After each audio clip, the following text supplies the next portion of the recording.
intanto vi presento gli ospiti che sono qui in studio. Paolo Pizzolato di Prima il Veneto. Buonasera direttore, buonasera Pizzolato, a tutti. Bentornato. Pizzolato, su questo scontro interminabile che veramente atterrisce tutto il mondo, perché è un conflitto che dura da quando c'è lo Stato di Israele, con continui attacchi dall'una e dall'altra parte, e l'impossibilità evidentemente anche da parte dell'Europa di essere incisiva, ma non soltanto dell'Europa, al di là del fatto che il presidente americano Trump sostiene Israele fino in fondo in questo momento, tant'è vero che ha subito criticato la scelta del capo dell'Eliseo.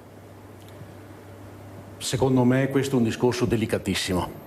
Probabilmente fra 50 anni noi non ci saremo, ma saremo, se qualcuno ci sarà qui a Focus, sarà ancora parlando della Palestina e dello Stato di Israele. È probabile. È probabile questa cosa.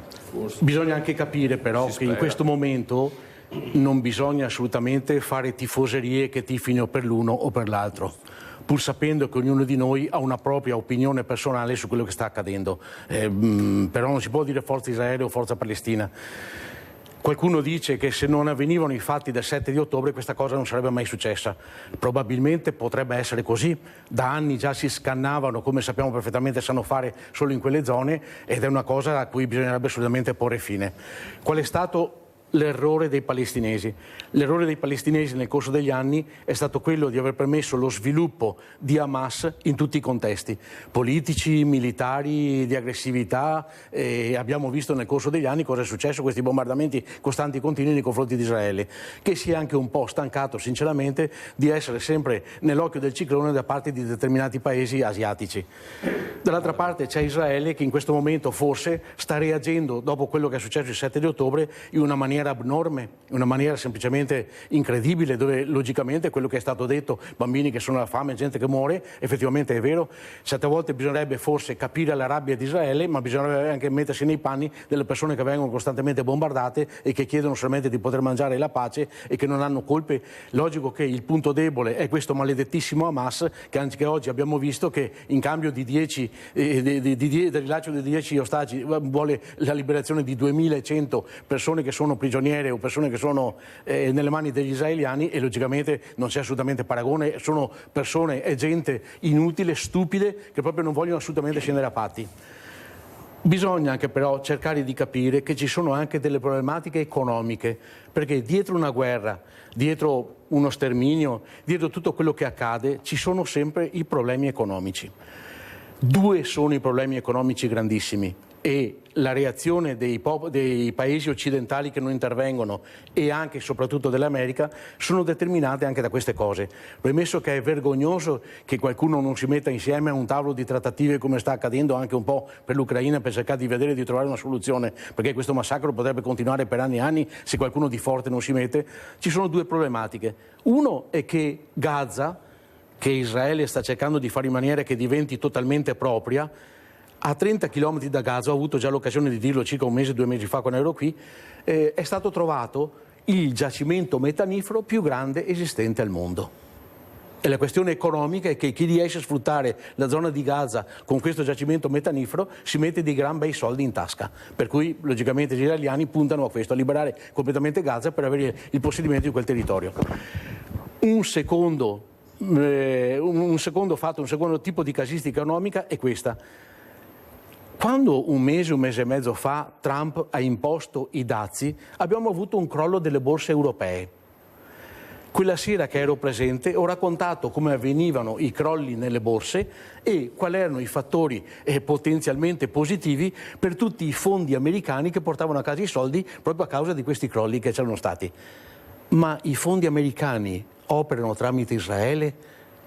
L'America, la cassaforte dell'America è Israele, come noi abbiamo la Svizzera, e l'America ha Israele, dove operano i maggiori fondi che possono esserci. Per cui l'America è anche un po' titubante nel fare pressione a Israele per cercare di calmare le acque. Se a questo punto qualcuno non interviene in maniera molto pesante, mettendo d'accordo alcuni stati, facendo intervenire l'ONU, qualcosa del genere, noi fra 50 anni ci troveremo ancora a focus a parlare ancora di queste cose, perché Paolo, non c'è una soluzione. Paolo, posso farti un appunto, ma davvero, dire che allora, i fondi ebraici, i ebraici. Attenzione, i fondi a New York sono gestiti storicamente da famiglie ebree. Molte famiglie ebree gestiscono la finanza di New York. È quello che ho detto. Dire che i fondi sono gestiti dallo Stato di Israele. No, non sono gestiti dallo Stato, non ho mai detto. Ho detto che i maggiori fondi si appoggiano allo Stato di Israele per l'operatività, ma hai parlato né di ebrei né di israeliani. Ho detto che vengono appoggiati. Si appoggiano per l'operatività in che senso? Nel senso che i maggiori finanziatori e le maggiori sedi dei fondi americani hanno la sede in Israele. Per motivi economici, fiscali, non lo sapete e non potete arrivare fino a questo punto. Logicamente lo sa un povero disgraziato che lavora in banca, perché andiamo nei dettagli, perché noi operiamo con quei fondi lì, compriamo anche noi i titoli da parte di quella gente lì, e operano tramite Israele. Per cui finisco il mio discorso dicendo che effettivamente se non c'è la forza di volontà da parte di quelli che sono i grandi, questa cosa andrà avanti per sempre. Paolo Pizzolato, tornando alle regionali, lei come andrà a finire? Perché il centro-sinistra sta approfittando di questo vuoto del centro-destra per la campagna elettorale, c'è una grande mobilitazione, oggi Elly Schlein è arrivata non a caso in Veneto, tornerà sembra molto, molto spesso. Il centro-sinistra può in qualche modo far registrare un'avanzata, perché tutti i sondaggi dicono qui il centrodestra vince da 30 anni a questa parte, sarà difficile. Secondo me è dura che il centro-sinistra vinca in Veneto, per tanti motivi, per la radicalizzazione che c'è stata nel corso di tutti questi anni, per il discorso dei rappresentanti che ancora sono più che decenti all'interno del Veneto, qualunque possa essere il comune amministrato. Io ho un bravo sindaco a Mira che è di sinistra, ma è un bravo sindaco, bisogna portare rispetto anche alle persone che si impegnano per i propri comuni, per carità. Certo. Faccio un'analisi però di quello che ho vissuto io nel corso di questi anni, anche come persona oltre che come politico. Innanzitutto non mi permetto né di criticare né di approvare quello che è stato fatto, perché anch'io in epoche antecedenti ho fatto parte di una squadra che era abbastanza vincente e dove, quando ero anche amministratore di Veneto Agricoltura, delega che mi era stata data dalla Regione Veneto, certo, ho cercato di fare tutto quello che potevo per la gente, per l'ambiente, per i territori, soprattutto quelli più scarsamente dotati, per cui anch'io ho cercato di fare quello che potevo. Ecco, alcuni passaggi, alcuni step. Uno, non credo che mettendo un candidato della Lega e 10 assessori di Fratelli d'Italia, faccio per dire come esempio, il presidente della Regione Nuovo possa muoversi in un ambito discreto, così come non penso che mettendo un candidato di Fratelli d'Italia e assessori sparsi di Forza Italia e di Lega Nord, questo possa portare a quello che è il discorso dell'autonomia, perché questa sera, nel momento esatto in cui sto parlando, stiamo dicendo addio all'autonomia. Uno, perché se il candidato della Lega sarà succube nelle mani delle persone che lo manovreranno e che diciamo cosa fare, per cui dimentichiamoci l'autonomia e l'indipendenza, quello per cui abbiamo corso, a meno che non venga fuori nel corso degli anni qualcuno di combattivo che riprenda in mano questo discorso. Se andremo a dare il presidente della Regione Veneto a Fratelli d'Italia, tralasciando Forza Italia, che sarebbe forse ancora peggio, e dobbiamo dire addio completamente, perché sarebbe una persona centralista, e il centralismo di Roma non porta di certo a un favorimento a favorire quella che è l'autonomia o l'indipendenza. Facciamo alcuni passaggi. Mettere Zaia capolista in tutte le liste, o la gente non lo capisce o non lo sa, è come mettere Andreotti all'epoca dei 50 anni fa capolista in tutte le liste e lui continuava a vivere sereno e tranquillo a Roma. Se Zaia fa da capolista in tutte le liste, sembra di essere nella vecchia DC, poi lui se ne va a Roma, casomai fare il ministro, e cosa abbiamo capito della vita? Altro passaggio, sicuramente Fratelli d'Italia non vorrà la lista civica di Zaia, perché se può portare via un 30, 35, 40%, come faccio io a pensare Fratelli d'Italia, di perdere un mio uomo che potrebbe entrare in regione lasciando spazio a un civico che potrebbe essere il macellaio sotto casa della lista Zaia, permettendogli di entrare in Consiglio regionale. Sarei un pazzo? Ho il 30%, Forza Italia all'8%, Lega Nord all'8%, se fossi quelli di Fratelli d'Italia non permetterei assolutamente una cosa del genere. C'è anche una cosa logica, insomma. Ecco, per cui penso che la cosa sia abbastanza in confusione. Non credo che le liste correranno da sole, perché un accordo prima di perdere una regione come il Veneto, come è stato detto, sicuramente si trova. Vorrei un piccolo appunto personale. A te Barbisan, una cosa che non è per farti un appunto, è per ringraziarti, che prima ho sentito che hai detto che andai nella zona del Bellunese, nella zona di Asiago, per cercare di parlare con la gente. Anch'io da tanto tempo che mi occupavo di quelle zone lì, diciamo, gente che ha bisogno di sentire parlare, come la zona dell'Udigino, del Cavarzerano. Però vorrei che la gente che ci sta ascoltando stesse attenta, e probabilmente potrebbe essere che anche tu non lo sai, che nessuno lo sappia. All'inizio di luglio il governo Meloni, cari signori ascoltatori, ha decretato un piano strategico nazionale per le aree interne, per cui anche i nostri piccoli comuni, PSNAI si chiama. Al paragrafo dal titolo "Accompagnamento in un percorso di spopolamento irreversibile". E noi lo combatteremo. Perfetto, ti ringrazio di cuore per quello, non era per criticarti, perché i nostri telespettatori non sanno che è stato firmato un decreto all'inizio di luglio dove viene legalizzato il fatto che i poveri piccoli paesi, parliamo di 4.000 comuni su 8.000 dove vivono 13 milioni di persone, saranno oggetto di tendenzialmente un po' alla volta lasciarli andare spopolati anziché cercare di rivitalizzarli come qualcuno pensa, perché questa cosa qui sarà una morte irreversibile che ha destinato il governo Meloni nei confronti di tanti paesi.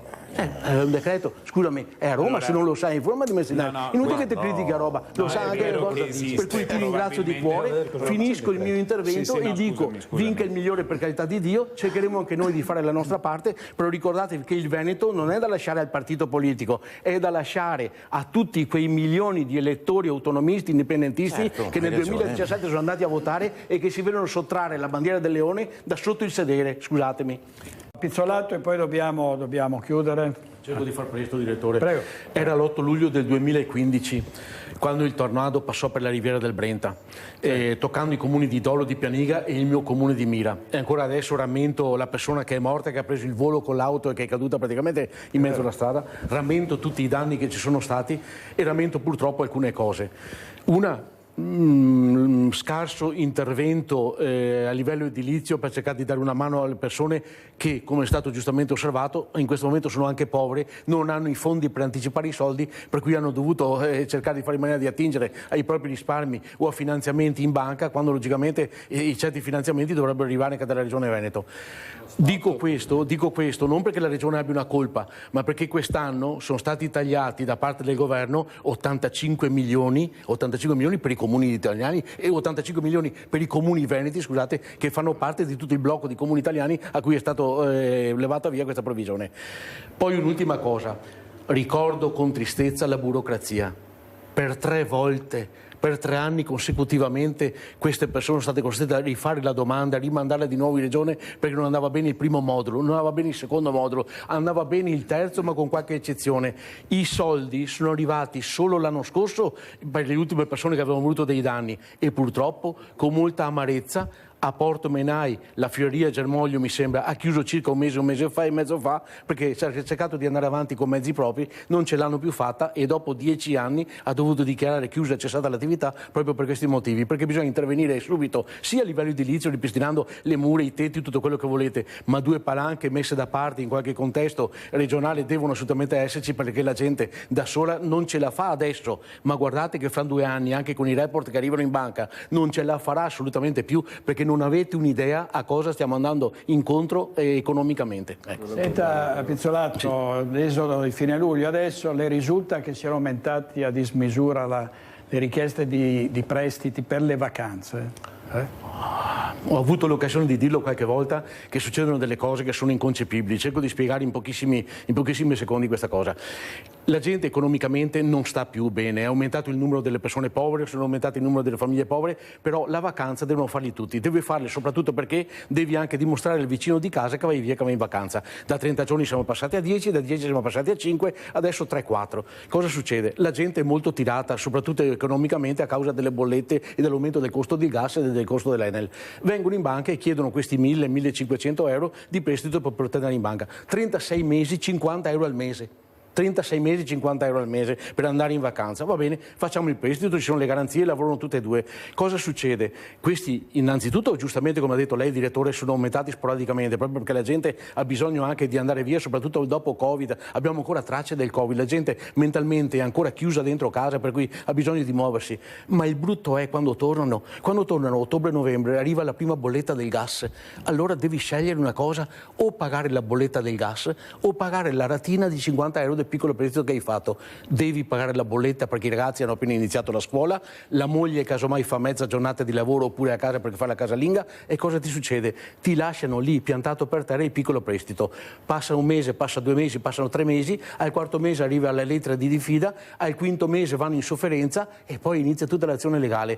Per cui dico, se certe volte non ce la fate, io capisco che il turismo in Italia deve crescere, però state a casa o fate qualcosa che sia nell'ambito delle vostre possibilità. Diventare ricchi è una cosa che possono permettere solamente pochi, per cui fate attenzione a quelli che sono i risparmi. Anzi, colgo l'occasione per dire alla gente: andate cauti con le spese, soprattutto negli anni a venire, perché guardate che fra mancanza di denaro, spese per la guerra in Ucraina e tutto quello che va avanti economicamente parlando, subiremo uno di quei tracolli economici, mancanza di posti di lavoro, per cui andate cauti, andate piano e mettetevi da parte qualche soldino. Grazie molte Paolo Pizzolato, grazie a Pizzolato di Prima il Veneto, grazie